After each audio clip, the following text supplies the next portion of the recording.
बघा बघा मुळात काँग्रेस काय सांगते की उद्धव ठाकरेजींना संपवून उद्धव ठाकरे संपलेले नाही. बाळासाहेब ठाकरे माननीय हिंदू हृदय सम्राट त्यांनाही संपवण्याच्या वल्गना झाल्या त्या काळात, पण आम्ही सगळ्यांना पुरून उरलो. उद्धव ठाकरे यांना संपवण्याची भाषा हे काँग्रेसवाले करतायत. संपले. तुम्ही कुठे आहात? तुम्ही कुठे आहात? शिवसेना संपली नाही, शिवसेना संपणार नाही.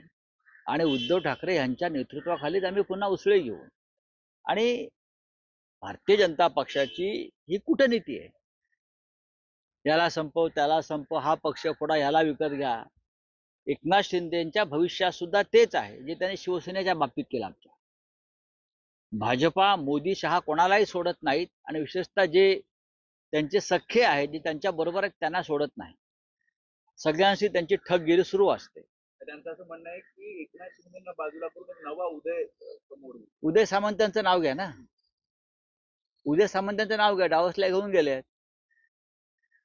त्यांना समोर केले जाईल. उदय सामंत यांच्या बरोबर माझ्या माहितीप्रमाणे 20 आमदार आहेत. 20 ही माझी माहिती आहे. 20 आमदार आहेत. जेव्हा एकनाथ शिंदे रुसले होते सरकार स्थापन करताना मुख्यमंत्री पदासाठी, तेव्हाच हा उदय होणार होता. तेव्हाच हा उदय करण्याचं निश्चित झालं होतं. पण एकनाथ शिंदे सावध झाले आणि झाकली मूठ 1.25 लाखाची ठेवली. हे सगळे पक्ष फोडतील महाराष्ट्रात.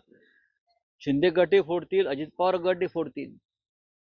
फोडाफोडी हेच त्यांचं जीवन आहे आणि राजकारण आहे.